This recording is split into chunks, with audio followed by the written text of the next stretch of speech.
Okay, so now that these teary eyes, I want to fix it now. So I'm just taking the brush I used to clean up the brows, just pat in leftover concealer there gently, then my beauty blender that I used to apply the foundation, please look up.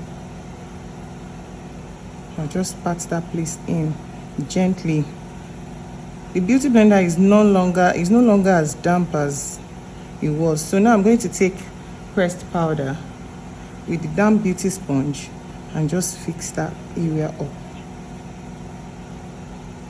And you see that it's now as good as new.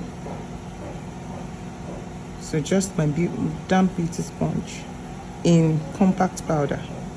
Please look up at the ceiling completely now.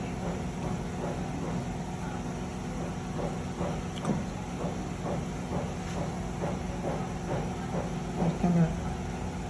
You see, it's as good as new. Thank you.